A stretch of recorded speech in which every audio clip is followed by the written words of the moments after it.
Hello and welcome to the May 17th JupyterLab weekly call. Today we have 12 people on the call. It's sad. Let's hope more come next week, or maybe more come late. That's cool too. So last week was JupyterCon. We didn't have this call, and some people on the call were there, so maybe that's something I'll talk about. But aside from that, I think there's a lot to talk about this week. So why don't we get started with Jason W. Hey, good morning, good evening, everyone. So I unfortunately couldn't make it to JupyterCon, but I did see yesterday or on Monday that JupyterLab 4.0 is out. Congratulations to everyone. I started drafting a blog post based heavily on the 4.0 changelog. I linked a draft there that should hopefully be world visible, so you guys can all make comments or edits or something. There's also a Team Compass issue that I think Jeremy opened. I'd like to get this out on the public blog soon, so then we can blast it out on social media. We can start a thread on Discourse, because when I was doing triage yesterday, I can now start asking, hey, JupyterLab 4.0 is out. Do you still see this on 4.0? So then we can kind of identify what's supported and what isn't. I also made a couple other changes, but thoughts about promotion for 4.0?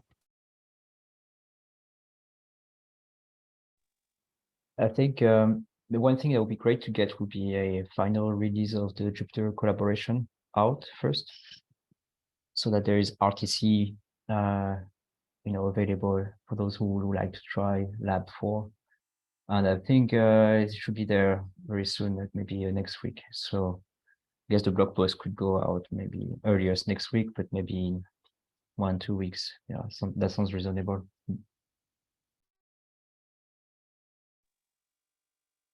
I love the outline of the draft, and I love that it includes features which were added since 3.0 was released, and not only features which are new since 3.6.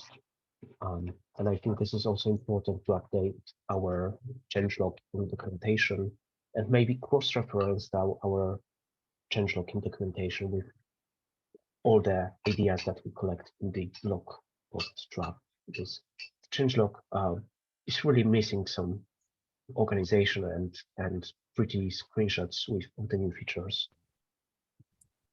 Yeah, I mean, the blog post is meant to be more promotional than comprehensive. I didn't put in screenshots yet. Someone shared the PowerPoint slides from JupyterCon, and the way that Medium lays out posts doesn't really give us a great deal of flexibility.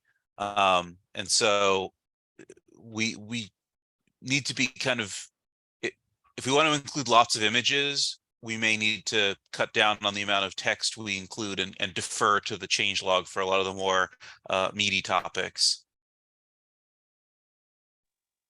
Yeah, that's good. That's good, because we can, if we decide that there is a section of the blog post draft which doesn't fit in the post, we can move it to the changelog, and it's not a lost effort.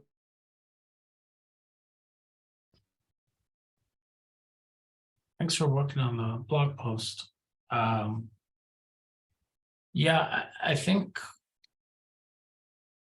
as we're getting reactions and some issues come in to 4.0,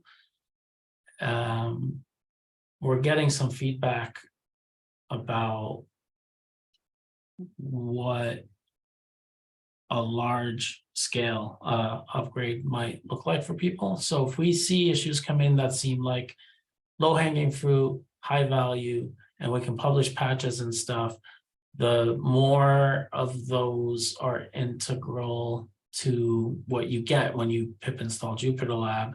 When the blog post goes out, the softer the landing. There was at least one issue I saw about keyboard shortcuts that had seemingly enraged a user. And yeah, someone was very upset that we changed a keyboard shortcut on him. And it wasn't even us, it was Code Mirror 6 who changed that, but yes, we didn't catch the change. Sure. Yeah. To be honest, that sort of tone is really dispiriting, and I could have imagined us closing that issue and reopening it very nicely ourselves or something. I found it more funny than enraging that this person felt personally insulted that he bought a 60% sized keyboard and couldn't use 100% of the keystrokes. No, I wasn't enraged myself, but you know, their post, you can read it yourself. It's not temperate. Anyway, the more of those we get in to patch releases by the time the blog post is published, then the fewer people will have reactions like that. So that'll be good for us too. Like, we've effectively done a soft launch here, right? Even at JupyterCon, it seemed a bit optimistic to predict that, you know, 5 days later we were going to publish. So I gave us some space and said 1 or 2 weeks. So, you know, there's definitely now, I think, a clock ticking on when we talk about it, but it's okay to have done a soft launch too. Okay, cool. We should move on. Just a quick entry about that Yeah. specific issue. I think we also should, you know, at least even if we keep the issue open, we should address the tone in it.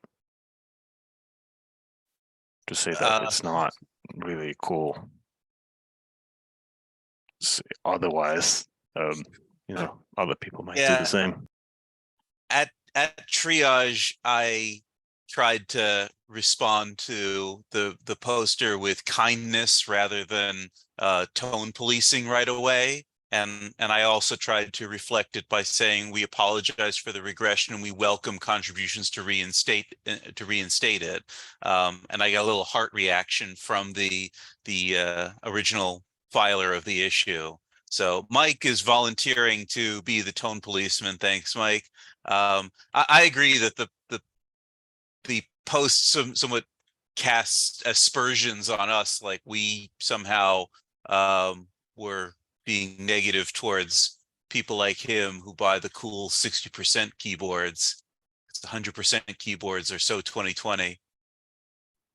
So the main point was that he's attributing malicious intent to us.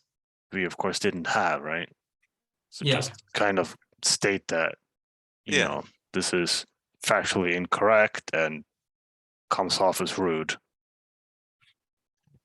Yeah, I think that the person Mahashia. Let's not read the name out on the recorded call. So the person who filed it was this is their first issue ever filed. I think providing some gentle guidance saying, thank you for your issue. Please be constructive in tone, and you know, we'll work together on it. Mike, thank you for volunteering to say something on the issue. And I hesitated to say something because right now we don't have yet an active code of conduct incident response committee, which means all of those fall back on the Jupyter Executive Council. And so I wasn't sure if I was wading in as, you know, a member of the JupyterLab community reading this issue and trying to gently correct someone, or as something more official. So I am grateful for, well, for your level head and your kill 'em with kindness approach, Jason, but also Mike, thank you for volunteering to help steer this in a better direction. And look, if it turns out someone reading that thread actually finds it, you know, bad enough that they want to file a code of conduct report, that's okay. But you know, not everything has to be. If we can solve it, great, cool. But let's not talk about this more because we have so many other things, if that's okay. Fine by me. Cool. Okay, so Jeremy, you are up. Yeah, so since follow final is out, I opened a meta issue to track some follow-up items after the release.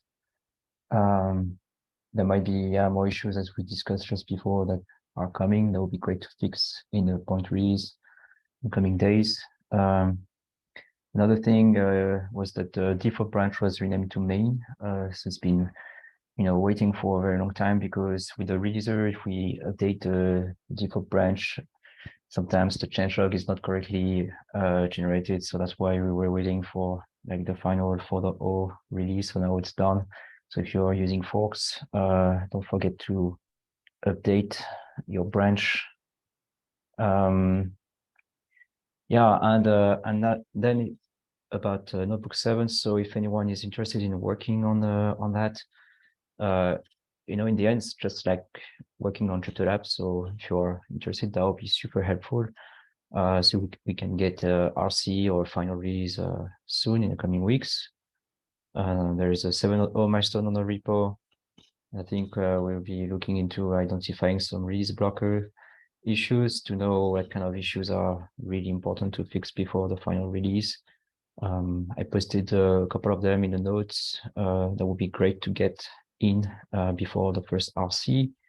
But there is more to triage. So if you have time and you want to also have a look at them and see what to do about it, some of them are, bug fixes or updating the menus so they match better with the classic notebook. I mean, anything would be super helpful. So yeah, I think that's all I had. Yeah.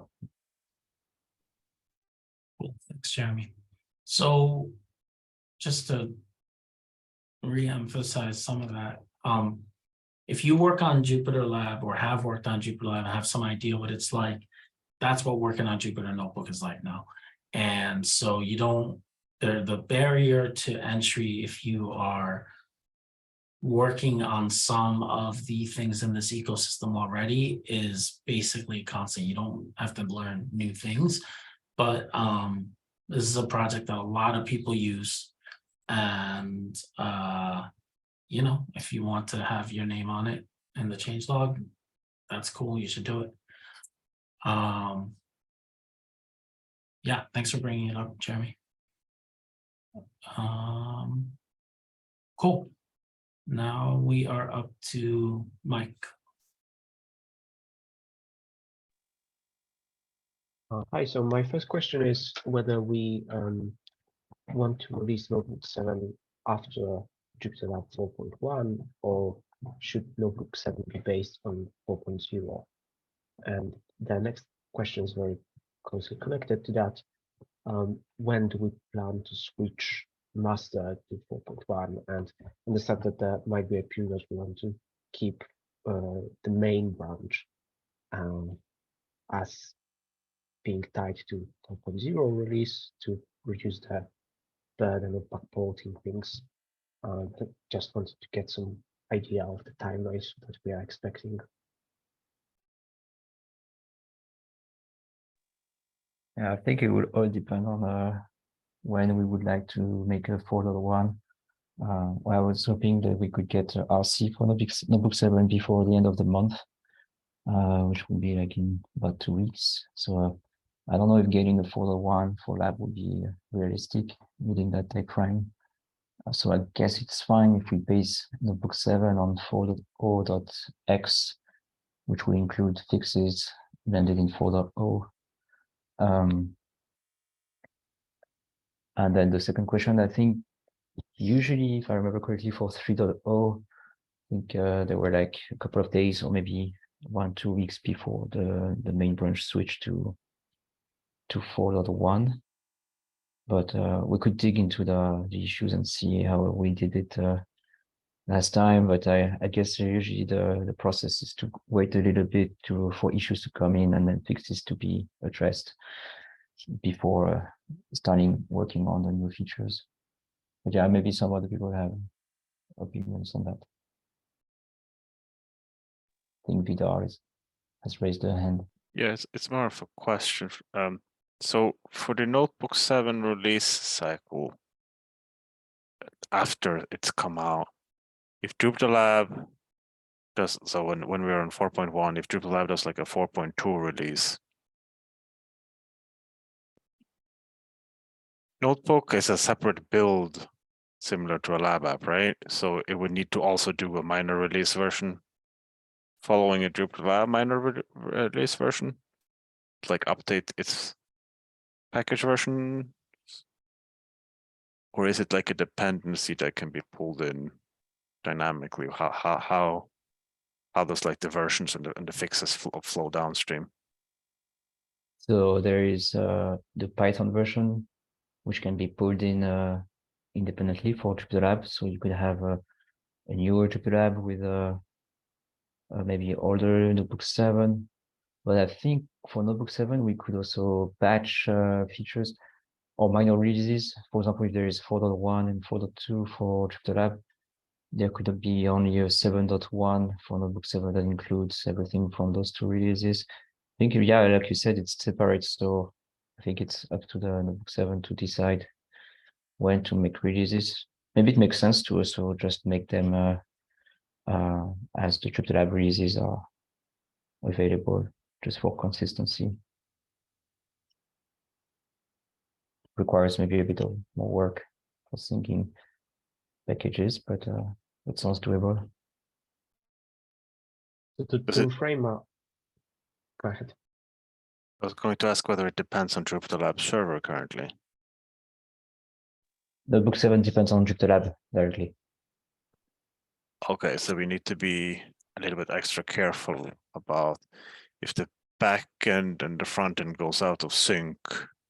Notebook might have older versions of the front end packages, but still use the newer lab backend version. Notebook includes the JupyterLab packages. So Also, it uses the built assets from JupyterLab. Yeah, it just rebuilds everything as a different app.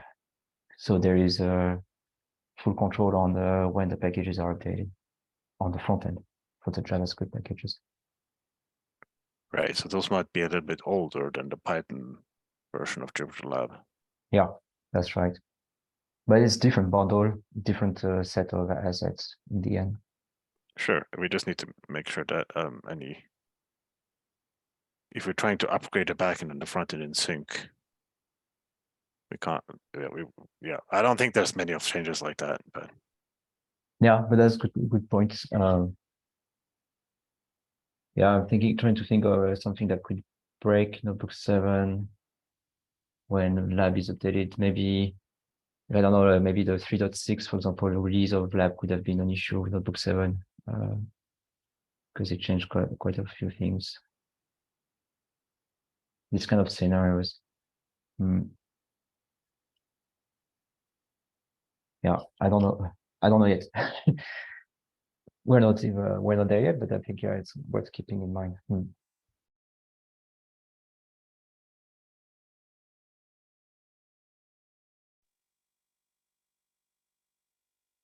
So my question was motivated by one of the pull requests adding a feature which is sorting based on sorting notebooks first, and that's currently tagged for 4.0x. And if that's a single pull request which adds a thing, I think it's permissible to merge that into a patch release, slightly bending the rules of Assembler. But if there were more pull requests which would be required by Notebook 7, I'd be slightly more towards releasing 4.1 and basing Notebook 7 final on that. But I understand that this doesn't seem to be the case.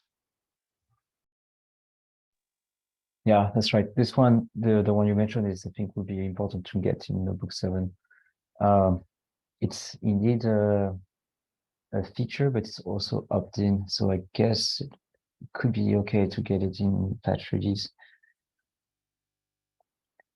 I think it's really up to us. And I mean, yeah, again, depending on how far is a 4.1, yes, for that particular one, that particular PR, I guess we could maybe make an exception for that one.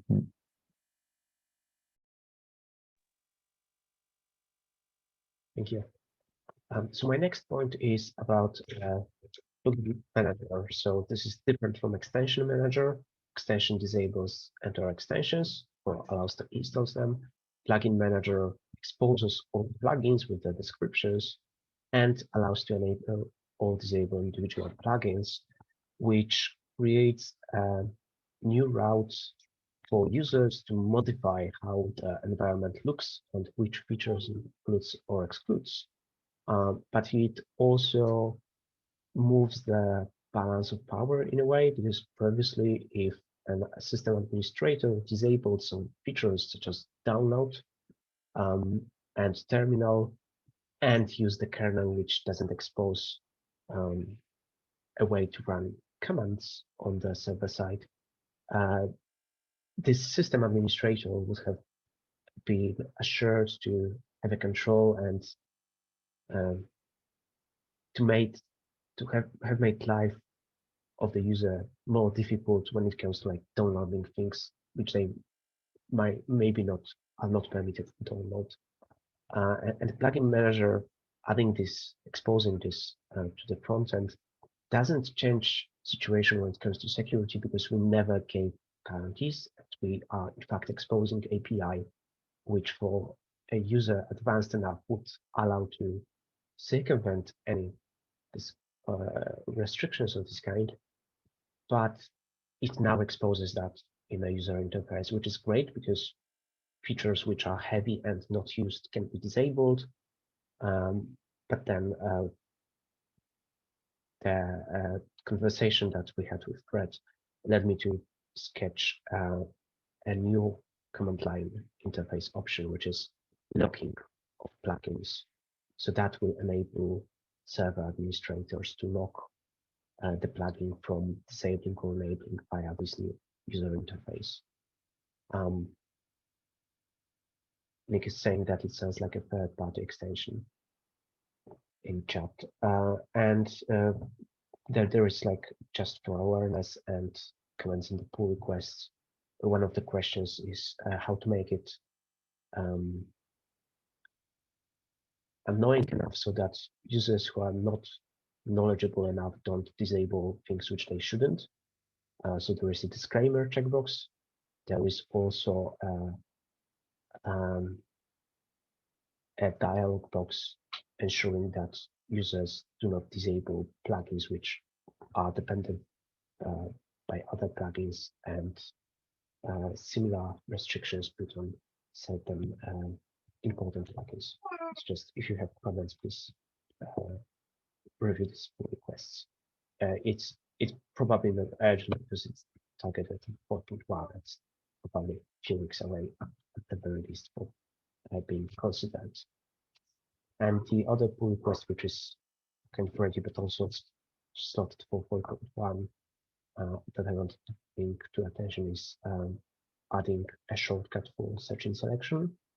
And this is just to see whether anyone has objections against this particular shortcut. It's the same as in VS Code, and it's only active when search box is open. Yeah, just wanted to see and avoid any breaking changes and users who are not happy with new shortcuts. Yeah, I don't have an opinion on shortcuts, but I've seen a couple of issues, and one of them we discussed today about like shortcuts. So I don't know. We have to be careful with those, I guess. Seen a couple of issues that we removed shortcuts with 4.0.0 release. So I don't know. It's like a minefield. Got to be careful. Yeah.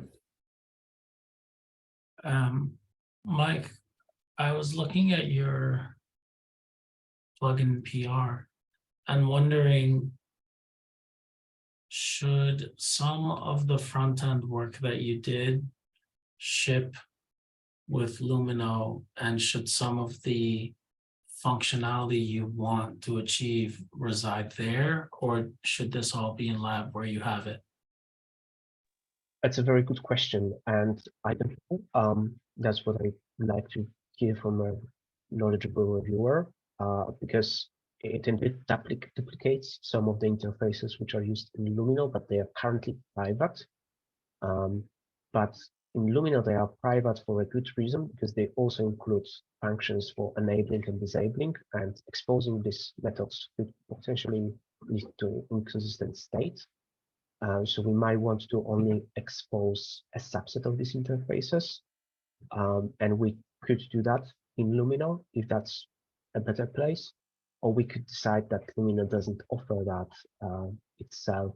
But then part of the implementation is strictly dependent on the bootstrapping process in JupyterLab, because Lumina doesn't have a concept of an extension. And if we want to get a benefit of being able to disable plugins and extensions, even if those do not follow the naming convention, which is something that Fred also mentioned when we were discussing the issue that led to this PR, we would actually need to make some changes which are included in this PR on the lab side too.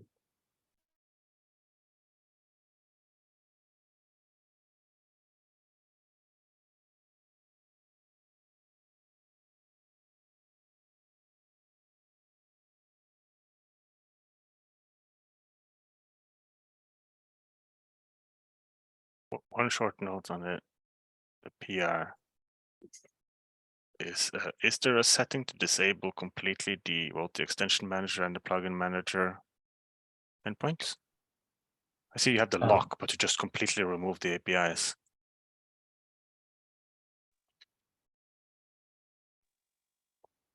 There is a flag added in this pull request which locks all plugins, and this was the way I implemented it. It's not necessarily the best way. That could be implemented as a separate server extension, which is shipped with JupyterLab that can be disabled, as you suggest, or there is a flag, CLI flag. So that's maybe appropriate. I don't know. What do you think? Yeah, so for if you're an admin and you're saying like, oh, the users should never be able to adjust which extensions are installed or enabled, just removing the endpoints is the safest one, right? Because you're sure that even if there was a vulnerability, they can't use it because the API endpoint isn't there, right? So that would clearly be preferable, but so the lock is of course a good second choice. Because it wasn't clear to me whether the lock was only for extensions or for plugins or for both. So there is, this is an interesting topic. There is no differentiation between extension and plugin in the command line interface, and actually part of the doc strings refers to them as packages, and this is legacy, because when it was first implemented, well, first, backend doesn't know about plugins, but there were requests to make it aware. So initially, it was implemented as a kind of regular expression, and then in parts of the code, like disabling and enabling extensions, splits the string by colon, and if the first part matches, it disables entire extension. And if there is a colon, it passes that in page config to the front end, and then front end is responsible for disabling individual plugins. So it's a bit complex situation. Yeah, and it was even more complex before because once you enabled or disable something, you had to rebuild, right? If you enabled and disabled an extension potentially, not enabled, but if you had a third-party extension, you might need to rebuild, right? Yeah. But yeah, it's since it's just a JavaScript, right? It doesn't strictly matter, but it's yeah, in a certain sense, even if you have locked all the extensions and you disable some of the extensions as a system administrator, this will be still served to the front end. So a user advanced enough with access to the dev tools in a browser would still be able to access them, like this code. And if they have access to the developer tools, they can do anything. So unless they are operating in a really locked down browser environment which doesn't expose that, yeah, it's never future like bulletproof. Yeah, I mean, part of that too is, we got stuff like Notebook now, and it's absolutely possible to create extensions that work in Notebook, but they will throw a bunch of console errors because they will not have resolved tokens. And so if this mechanism actually, if we had a declarative way outside of it, if you look at index.js mustaches, or I don't know, handlebars, whatever the hell it is, if it actually didn't hit those code points to those code paths to load those assets, that would be magical. That'd be brilliant. And I think that putting it in the lab is fine because that's where it's got to go. But thinking about how this works with Notebook and how the interplay of now multiple applications at different levels of complexity. I mean, Notebook is actually 4 or 5 different applications, right? It's got different, pages to it or whatever. And there's things that just won't work in some of them. They will not load. Yeah, okay. So anyhow, it would be great if that knowledge could come from the back end.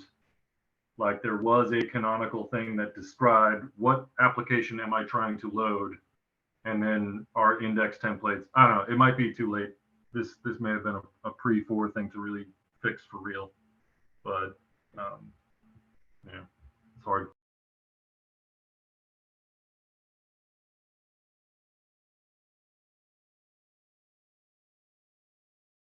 There's always 5.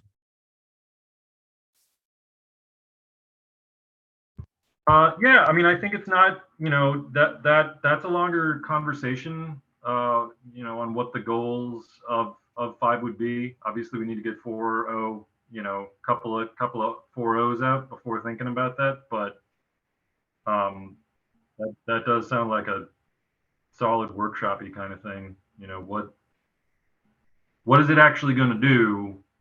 Get the Trove classifiers, start cutting alphas, whatever. Just like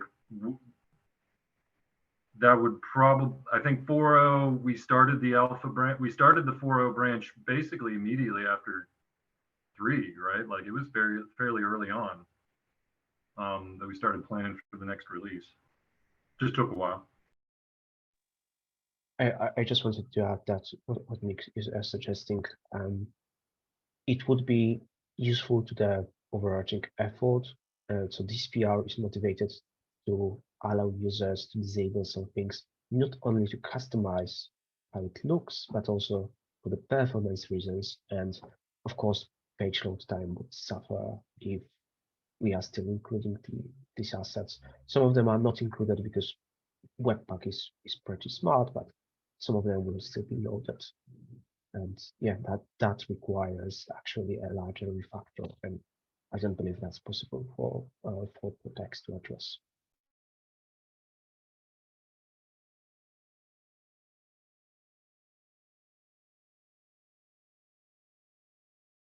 Okay, cool. We don't have anything else on the agenda. I'll wait some seconds to see if anyone wants to add something to the agenda. But if not, I will stop the recording. It might be a little bit early, but are we doing a roadmap cycle for 5.0 at some point as well? Did we like that last time for 4.0? You don't have to answer at this call, but yeah, it may be a discussion to have. The answer is yes, but with heavy emphasis on at some point.